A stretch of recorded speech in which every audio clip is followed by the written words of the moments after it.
جی تو منیر صاحب میں یہ بتا رہا تھا کہ بلوچستان کی جو رورل پاپولیشن ہے وہ موسٹلی ڈیپینڈنٹ ہے نیچرل ریسورسز پہ. آپ کو شاید پتہ ہو کہ یہ بلوچستان میں جو ہے پرائیویٹ سیکٹر نہ ہونے کے برابر ہے. پبلک سیکٹر پہ ڈیپینڈنسی جو ہے وہ لوگوں کی سول ایک کمپوننٹ ہے اور اس پہ جو ہے لوگ زیادہ ریلائی کرتے ہیں, لیکن وہ اتنا زیادہ جو ہے وہ اپرچونیٹیز پرووائڈ نہیں کر سکتے.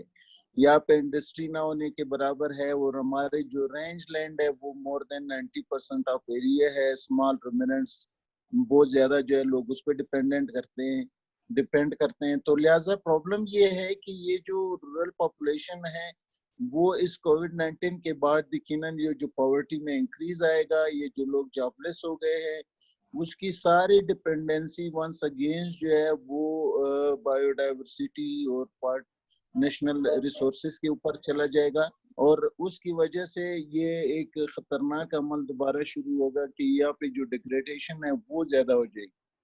اب اس میں ایک ایشو اور بھی ہے کہ جیسے یہ کوئٹہ ایک واحد بڑا شہر ہے بلوچستان میں جس میں کوئی 3 ملین کی پاپولیشن ہے, اس کی وجہ سے یہ کووڈ-19 میں بہت سے لوگ جو ہے لاک ڈاؤن کی وجہ سے یہ باہر سے جو لوگ آئے ہوئے وہ اپنے گاؤں چلے گئے, اس گاؤں پہ وہ سارے برڈن جو ہے وہ نیچرل ریسورسز پہ شفٹ ہو گیا, اور پھر جو فری میں یہاں پہ لوگ ریئلائز بھی نہیں کرتے, اویئرنیس بھی نہیں ہے, لوگ سینسیٹیو بھی نہیں ہے. اب ریسنٹلی لوگ جو ہے یہ اطراف میں نکل گئے اور وہ ہنٹنگ وغیرہ میں جو ہے وہ بہت زیادہ انوالو ہو گئے, اور ریسنٹلی ہزار گنجی کی ایک ویڈیو ریلیز ہوئی ہے, وائرل ہوئی ہے, جس میں لوگ شکار کر رہے, جو ایک پروٹیکٹڈ پارک ہے وہ کوئٹہ کے بالکل قریب ہے. گو کہ گورنمنٹ نے اس کا نوٹس تو لیا ہے, آئی ہوپ کہ اس کے یہ ایک اچھا سٹیپ ہوگا, لیکن سچویشن یہ ہے کہ کووڈ-19 نے جو ہے بلوچستان میں یہ اسپیشلی نیچرل ریسورسز اور بایو ڈائیورسٹی کے لیے اس طرح کا کوئی سچویشن نہیں کریٹ کیے جیسے انہوں نے ہمارے ایکسپرٹس نے بتایا تھا کہ ریپیئرنگ ہو رہی ہے اور یہ ہو رہا ہے. تو یہ جو لاک ڈاؤن ہے یا یہ جو پاورٹی ہے یا ڈپینڈنسی آپ جو ہے وہ نیچرل ریسورسز ہے وہ اس کے ساتھ انکریز ہو گئی ہے. تو آئی ہوپ کہ گورنمنٹ جو ہے وہ پوسٹ کووڈ-19 کے بعد ریئلائز کرتے ہوئے اس کی پوٹینشیل کو جو ہے وہ کنسیڈر کرے گا. جیسے میں نے ملک صاحب سے کہا تھا کہ یہاں پہ پوٹینشیل بہت زیادہ ہے, لیکن پرائرٹی بنانی ہوگی کہ کون سے ایریا کو ہاٹ اسپاٹس کو ہم نے پروٹیکٹ کرنا ہے تاکہ یہ کچھ کنٹریبیوٹ کر سکے. تھینک یو جی. بہت شکریہ ڈاکٹر فیاض کاکڑ صاحب. اس وقت ہمارے ساتھ رفیع الحق صاحب کراچی سے ہمارے ساتھ موجود ہیں. آپ ممبر ہیں IUCN ایکو سسٹم کا جو کمیشن ہے اس کے بھی. رفیع الحق صاحب, آپ جو کوسٹل ایریا کی بایو ڈائیورسٹی ہے اور میرین کی, اس کے اوپر کوئی روشنی ڈالنا پسند کریں گے؟ رفیع الحق صاحب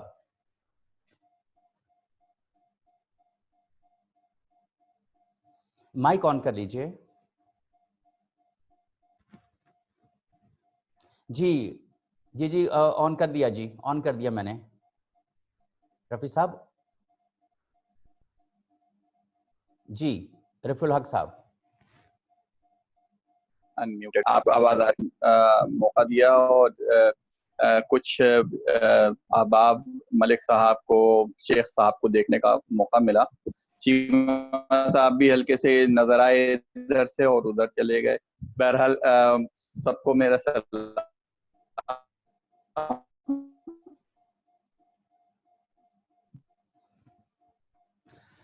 رفیع الحق صاحب آپ کی آواز کٹ رہی ہے. اور آپ کو میری آواز, یہ نیٹ ورکنگ کا ایشو آ رہی ہے آواز؟ جی اب آواز آ رہی ہے. جی تو میں آپ سے عرض کرنا چاہوں گا کہ پوسٹ کو یہ کووڈ کی اور بایو ڈائیورسٹی سے ڈائریکٹ ریلیشن شپ کیا ہے. ان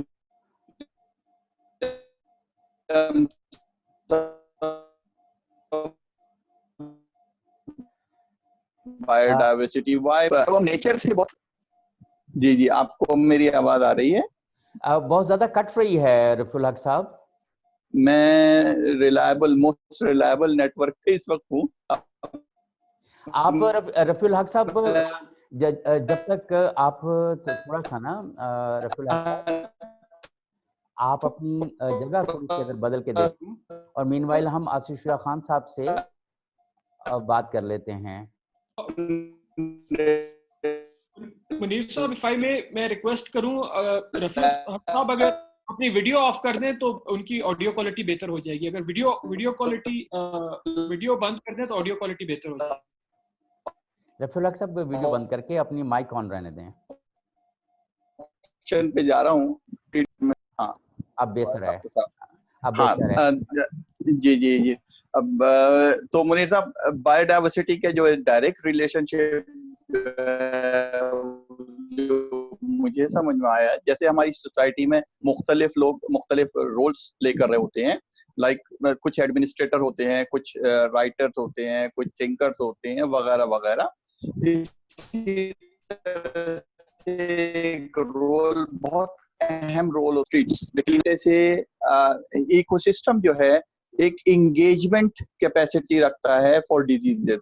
یہ انگیج کرنے کی صلاحیت رکھتا ہے، اور جب ایکو سسٹم ہیلدی ہوگا یا بایو ڈائیورس ہوگا یا جتنے ورائٹی ہوگی اس میں اتنی ہی زیادہ کیپیسٹی ہوگی کسی بھی ڈیزیز کنڈیشن کو، انوانٹیڈ کنڈیشن کو انگیج رکھنے کی.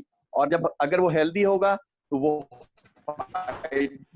کر سکے گا، ہمارے لیے ایک شیلڈ پرووائڈ کر سکے گا. جیسے ڈاکٹر بابر نے ابھی بڑا اچھا سمجھایا نا کہ جی مینگرووز آر دا نیچرل اور bio shield against the eventuality with the sea. کہ سی اگر رف ہوتا ہے یا ہریکین آتا ہے تو اس کے لیے ایک نیچرل ایک بایولوجیکل وال کی شکل ہے. تو بالکل کووڈ کے ساتھ بھی یہی کچھ ہے. اور میں آپ کو تھوڑی سی مثال کراچی شہر کے حوالے سے دے دیتا ہوں کہ 2015 میں یہاں آئی تھی اور کوئی 1500 لوگ 1300 لوگ جو ہیں وہ مر گئے تھے، ان کے ہو گیا تھا. اور لیکن چند 100 کلومیٹر کے فاصلے پر یہی ہیٹ ویو آئی تھی، لیکن وہاں جو ہے فیٹیلٹیز کم ہوئی تھی، بہت کم. سمجھیے کہ چند نفوس کا انتقال ہوا تھا. اس کی وجہ جو مجھے سمجھ میں آئی وہ یہ تھی کہ how we engage our self with climate with nature. جب ہم نیچر کے ساتھ جہاں زیادہ انگیجمنٹ رکھتے ہیں وہاں میں ریزیلینس کی صلاحیت زیادہ ہوتی ہے. اور آپ ابھی کی مثال لے لیجئے کہ ہر وہ قوم، ہر وہ nation like United States, like West Europe, they had highest carbon footprint and simultaneously they have highest death toll. So the CRI میں پاکستان جیسا ملک جو کہ 6 یا 7ویں نمبر پر آتا تھا، وہ ڈیتھ ریٹ میں خدا نخواستہ اس مقابلے پہ نہیں ہے. وہ رسک یعنی ہیومن ہیلتھ کا وہ رسک کا جو لیول ہے جو ان کنٹریز میں ہے اس سے کم ہے. اب آپ آتے ہیں کوسٹل اینڈ میرین کے ایریا پہ، تو پاکستان کی کوسٹ لائن جو ہے وہ 990 کلومیٹر لانگ ہے اور 230 کلومیٹر مینیج کرتا ہے. سندھ کا جو حصہ ہے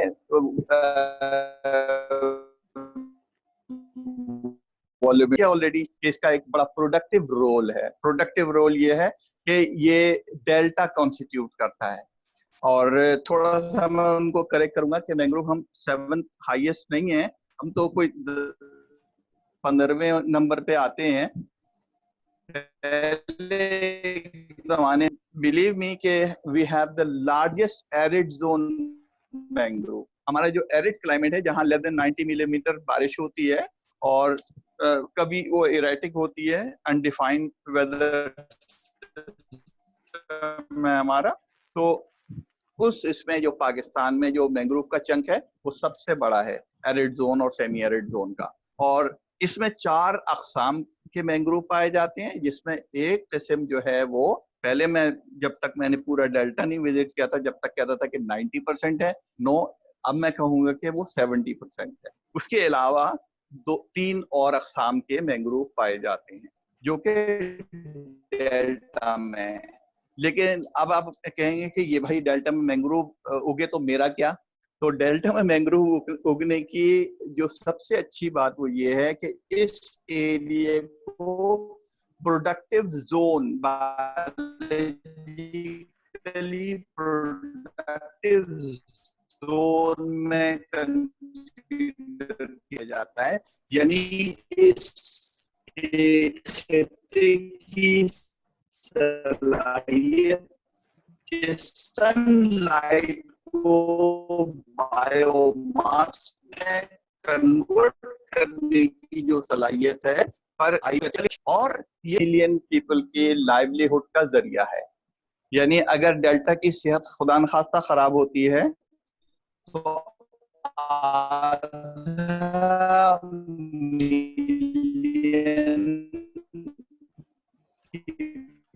پاپولیشن بڑی ورائٹی رکھنے بھی مینگروو پائے جاتے ہیں.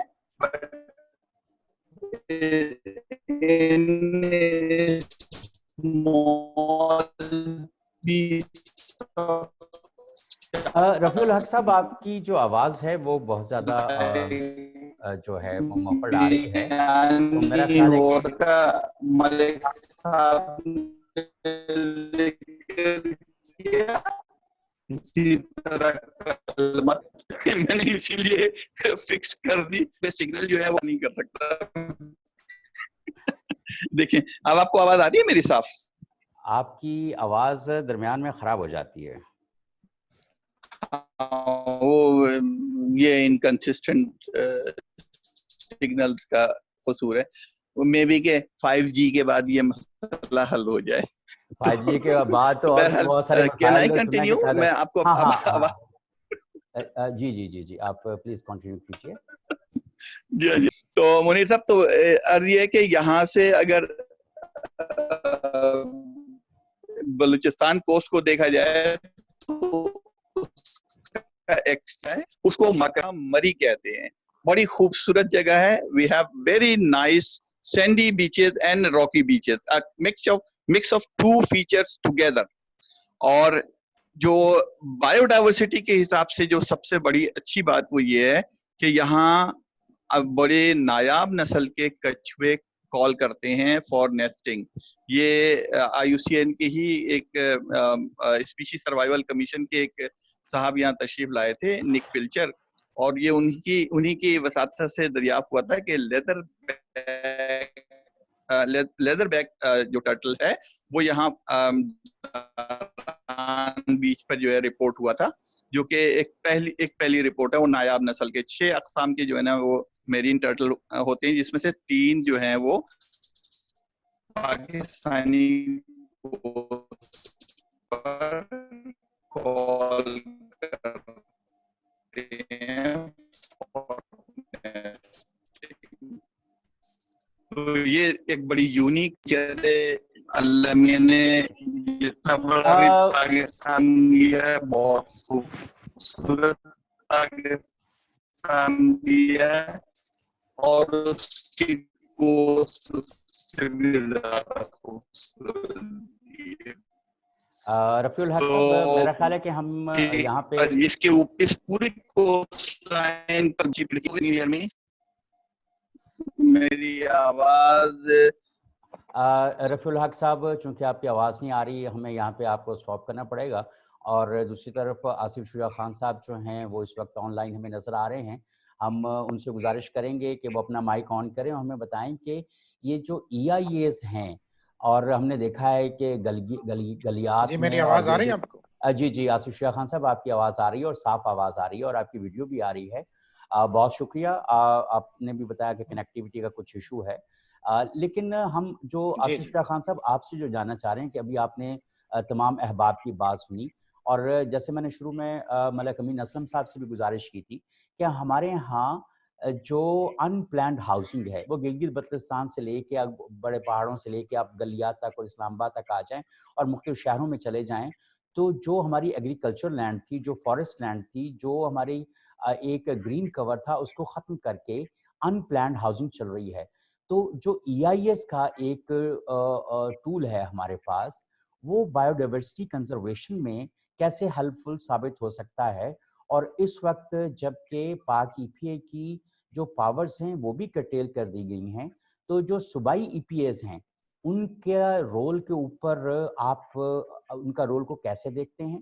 کیا ان کا رول انوائرمنٹ ڈیوالو ہونے کے بعد بہتر ہو گیا ہے، خراب ہو گیا ہے، یا کیا صورتحال آپ کو نظر آتی ہے؟ یہ 2-3 سوال کے اگر آپ ہمیں جواب دے سکیں. جی آصف شیعہ خان صاحب. جی السلام علیکم جی. Thank you very much. آپ نے یہ بڑا اچھا ڈسکشن کا فورم آج ہمیں دیا ہے اور یہ بڑا امپورٹنٹ ٹاپک ہے EIA کا بایو ڈائیورسٹی کے ساتھ لنکیج کا. آپ کو پتہ ہے کہ جب بھی ڈیولپمنٹ آتی ہے تو کنفلکٹ انوائرمنٹ کے ساتھ ہونا اس کا لازمی ہوتا ہے. اب اس کے لیے ٹول جو ہے وہ ہمارے پاس EIA ہے, اسی کا استعمال ہوتا ہے. اور EIA کا جو ہمارے پاس اس وقت لیجسلیشن ہے, اگر اس میں آپ انوائرمنٹ کی ڈیفینیشن دیکھیں تو انوائرمنٹ میں ایز سچ کہیں بھی لا میں جب ہم EIA کی بات کرتے ہیں تو بایو ڈائیورسٹی کا ذکر نہیں ہے. اگرچہ ڈیفینیشن میں موجود ہے لیکن EIA کی ڈیفینیشن میں بایو ڈائیورسٹی کا ذکر نہیں ہے. اس میں ایک اچھی چیز یہ ہے کہ اس میں ایکو سسٹم اور ایکولوجیکل ریلیشن شپ کی بات کی گئی ہے انوائرمنٹ کی, تو ہم اسی کو لے لیتے ہیں ایز بایو ڈائیورسٹی. اور ہم یہ دیکھتے ہیں کہ جب EIA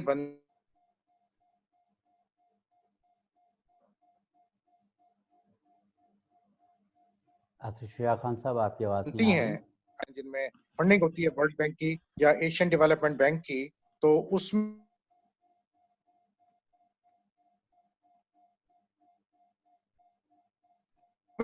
تو ان کے اپنی گائیڈ لائنز ہوتی ہیں.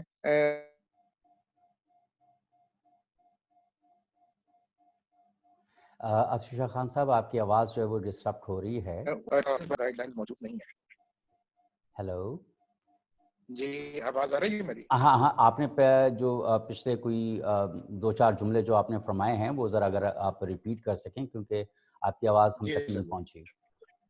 جی, EIA کا جو ریلیشن شپ بایو ڈائیورسٹی کے ساتھ ہے, ہمارا لا اس کے اوپر تھوڑا ویک ہے, کیونکہ انوائرمنٹ کی ڈیفینیشن میں بایو ڈائیورسٹی کا اٹ سیلف ذکر نہیں ہے. اگرچہ ایکو سسٹم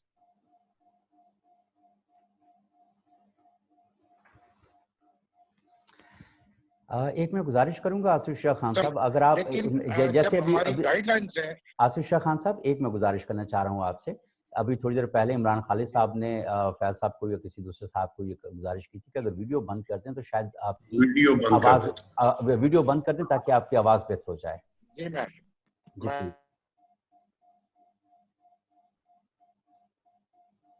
جی آواز کلیئر ہے؟ جی آپ بہتر ہو رہی ہے سر. اچھا, EIA کا جو بایو ڈائیورسٹی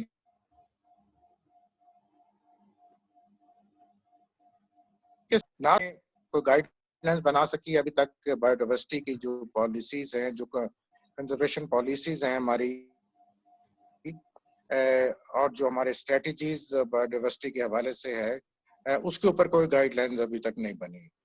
اور میں سمجھتا ہوں کہ اب کیونکہ یہ کووڈ-19 کے بعد یہ بہت بڑی گیم چلنی ہے بایو ڈائیورسٹی کی, اس میں جو کارٹاگینا پروٹوکول ہے اس کا لنک بنے گا ٹریڈ کے ساتھ, اور اس پہ نان ٹیرف بیریئر جو ہیں وہ بھی لگیں گے.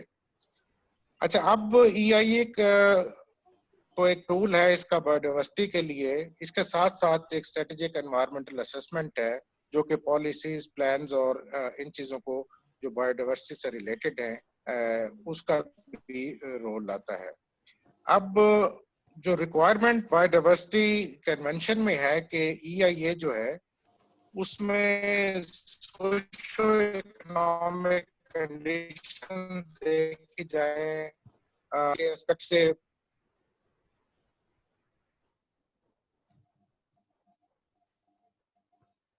آصف شیعہ صاحب آپ کی آواز نہیں آ رہی. آصف شیعہ صاحب آپ کی آواز نہیں آ رہی. جی منیر صاحب اگر جی محمود چیمہ صاحب. Okay, I think